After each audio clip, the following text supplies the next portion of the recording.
반갑습니다. 성도 여러분. 9월 12일 토요일 아침 한가람 묵상에 오신 여러분을 환영하고 축복합니다. 오늘 하루도 하나님의 은혜 가운데 힘있게 시작하시고 하루를 그리고 한 주를 잘 마무리하실 수 있기를 축복합니다. 오늘 하나님의 말씀은 마가복음 6장 1절로 13절 말씀입니다. 예수께서 거기를 떠나사 고향으로 가시니 제자들도 따르니라. 안식일이 되어 회당에서 가르치시니 많은 사람이 듣고 놀라 이르되 이 사람이 어디서 이런 것을 얻었느냐. 이 사람이 받은 지혜와 그 손으로 이루어지는 이런 권능이 어찌 됨이냐. 이 사람이 마리아의 아들 목수가 아니냐. 야고보와 요셉과 유다와 시몬의 형제가 아니냐. 그 누이들이 우리와 함께 여기 있지 아니하냐 하고 예수를 배척한지라.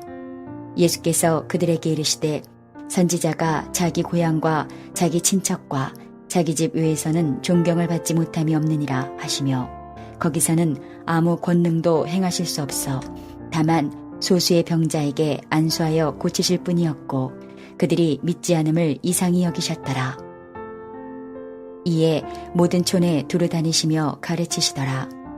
12 제자를 부르사 둘씩 보내시며 더러운 귀신을 제어하는 권능을 주시고 명하시되 여행을 위하여 지팡이 외에는 양식이나 배낭이나 전대의 돈이나 아무것도 가지지 말며 신만 신고 두벌옷도 입지 말라 하시고 또 이르시되 어디서든지 누구의 집에 들어가거든 그곳을 떠나기까지 거기 유하라.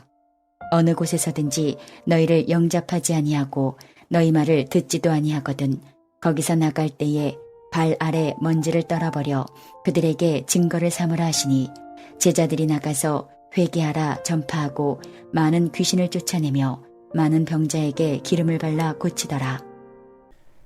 옛말에 금이환양이라는 말이 있습니다. 이 말의 뜻은 성공하고 출세한 사람이 금옷을 입고 고향에 돌아간다라는 말입니다. 예를 들면 반기문 전 유엔 사무총장이 고향 충주를 방문한 적이 있었습니다. 그때 충주 시민들로부터 대단한 환영을 받았습니다. 예수님은 성공하고 출세해서가 아니라 하나님 나라를 선포하기 위해서 그리고 하나님의 말씀을 전하기 위해서 고향 나사렛에 방문하였습니다. 예수님께서 태어나신 곳은 베들레헴이지만 예수님께서 자라신 곳은 나사렛이기 때문에 예수님의 실질적 고향은 나사렛이라고 할 수 있겠습니다. 예수님은 안식일에 회당에서 그곳 사람들에게 하나님의 말씀을 전했습니다.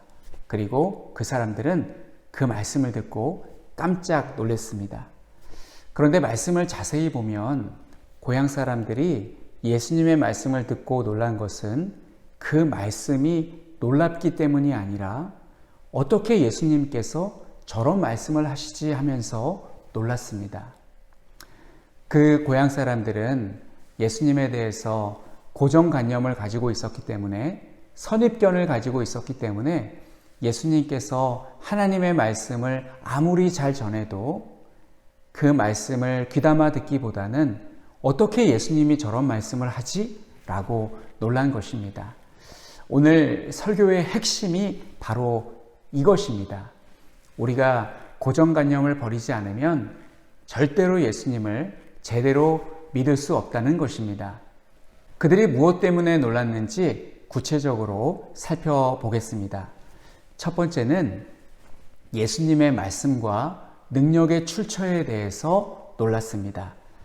이 사람의 받은 지혜와 그 손으로 이루어지는 이런 권능이 어찌 됨이뇨?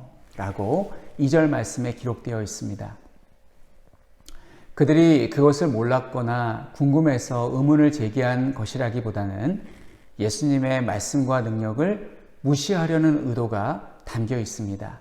그러니까 예수님께서 어디서 배웠다거나 능력을 입었다고 생각하는 것이지 예수님에게서 하나님의 권능과 말씀의 지혜가 나온다고는 생각하지 않은 것입니다.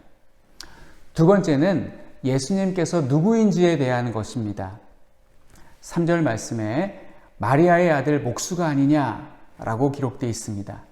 나사렛 동리의 사람들은 예수님의 부모와 형제 그리고 예수님께서 어렸을 때 무슨 일을 했는지도 다 알고 있었습니다. 예수님은 젊은 시절 목수의 일을 하셨습니다.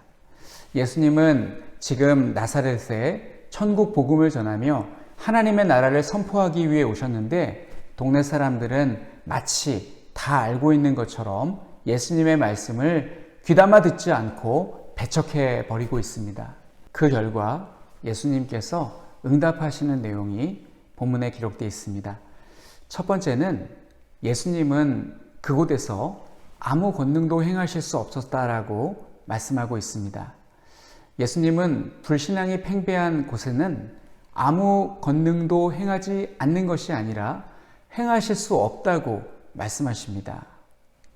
예수님은 불신자들을 믿게 하려고 하나님의 능력을 보여주시는 분이 아니라 믿는 자들에게 용기와 격려를 주시기 위해서 하나님의 능력을 보여주시는 분이십니다.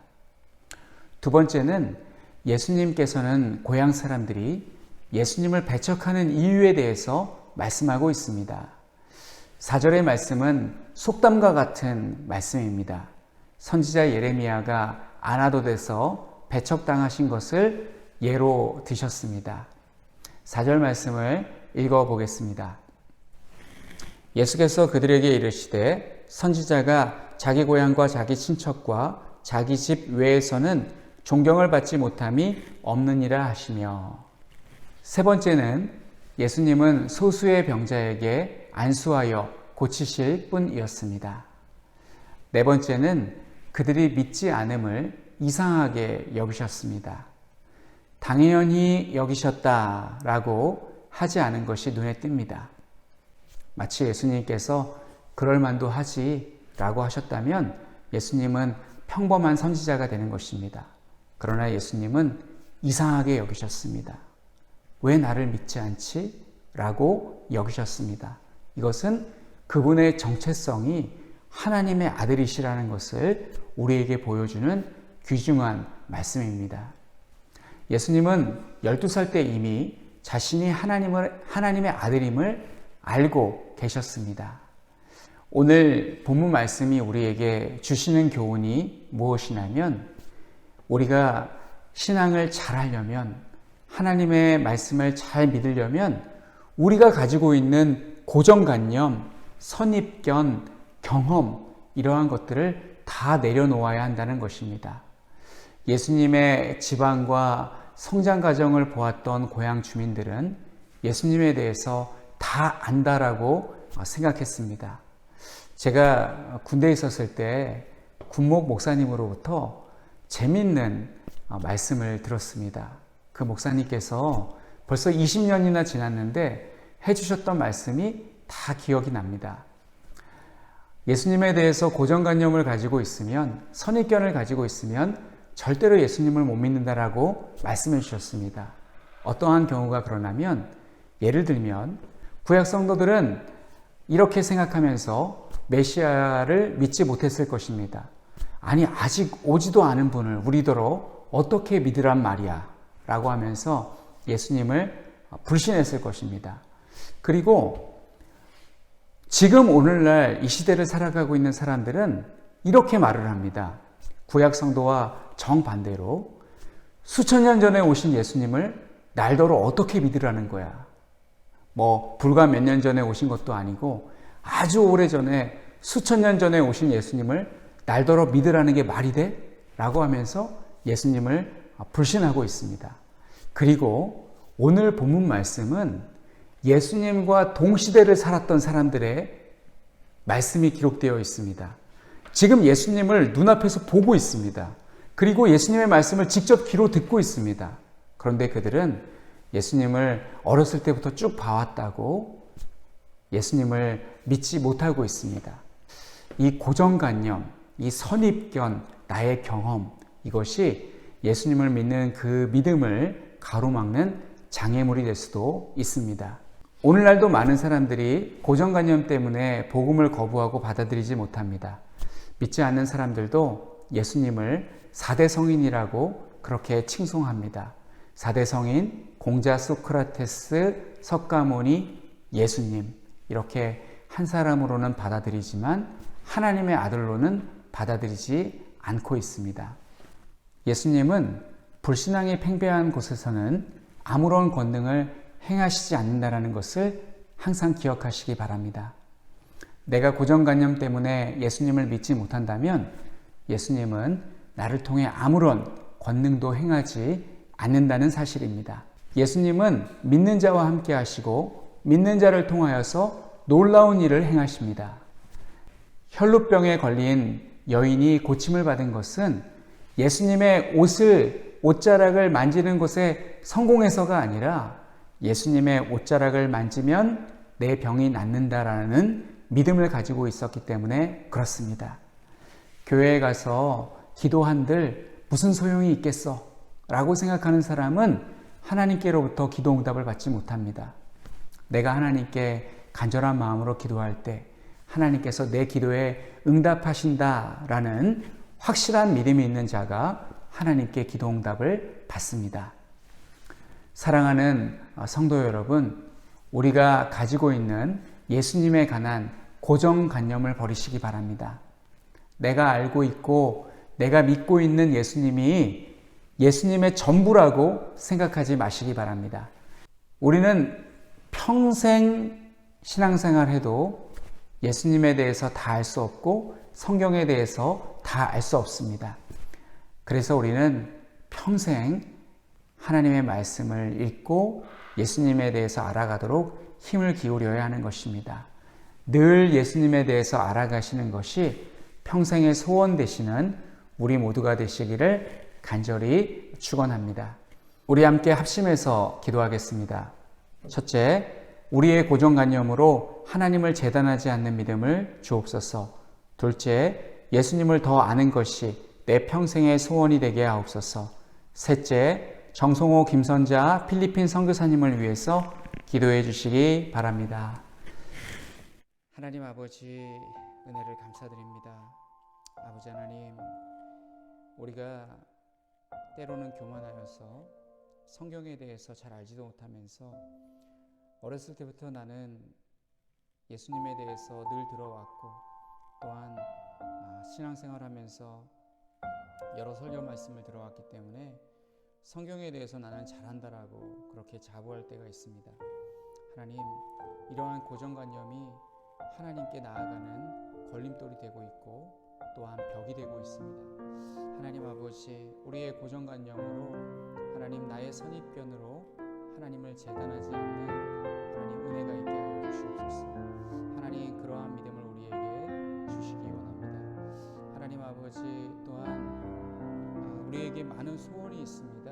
하나님 아버지, 무엇을 소유하고 싶고 무엇을 하고 싶고 무엇을 가지고 싶고 또 어디에 가고 싶고 하나님, 정말 우리에게 소원이 너무나 많습니다. 갖고 싶은 것이 너무나 많고 하고 싶은 것이 너무나 많고 가고 싶은 곳이 너무나 많습니다. 그러나 하나님, 우리에게 가장 큰 소원은 예수도 알기 원하는 것이 내 평생의 소원 되기를 간절히 원합니다. 우리가 찬송을 들을 때 내 평생의 소원, 내 평생의 소원, 예수도 알기 원한다고 그렇게 찬양하고 또 그렇게 외쳐대지만 정작 하나님, 우리에게 예수님에 대해서 더 알기를 원하는 그러한 마음이 얼마나 간절합니까? 하나님, 그러한 마음은 아버지 너무나 부족하고 하나님 아버지 오히려 다 안다라고 그렇게 자부하며 살아가고 있지 않은지 우리 스스로 돌아볼 수 있도록 도와주시옵소서.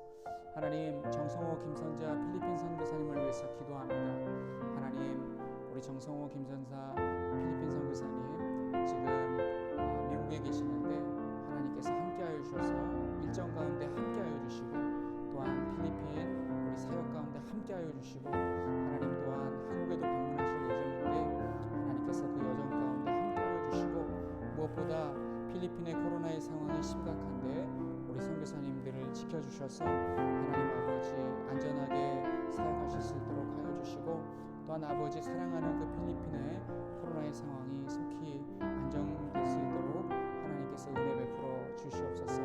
크신 하나님의 은혜와 사랑을 감사드리며 예수님의 이름으로 기도하옵나이다. 아멘. 하나님 아버지, 은혜를 감사드립니다. 하나님, 우리가 신앙생활을 하다 보니 어느새 고정관념이라는 것이 생겼습니다. 하나님, 나는 마치 예수님에 대해서 잘 아는 것처럼 그렇게 생각하고 있습니다. 그러나 하나님, 내가 만든 예수님, 내가 만든 하나님이 진짜 예수님과 다를 수도 있다는 사실을 우리가 항상 기억하며 하나님의 말씀을 귀담아 들을 수 있게 하여 주시옵소서. 오늘 하루도 하나님의 은혜 가운데 살아가게 하여 주시고 한 주를 잘 마무리할 수 있도록 은혜 베풀어 주시옵소서. 하나님, 코로나의 이 힘겨운 상황이 속히 종식될 수 있도록 하나님께서 우리나라와 전 세계 가운데 함께하여 주시옵소서. 하나님, 오늘 하루도 하나님의 은혜 가운데 모든 성도들이 살아갈 수 있도록 인도하여 주시고 복되고 좋은 하루가 될 수 있도록 도와주시옵소서. 크신 하나님의 은혜와 사랑을 감사드리며 예수님의 이름으로 기도하옵나이다. 아멘.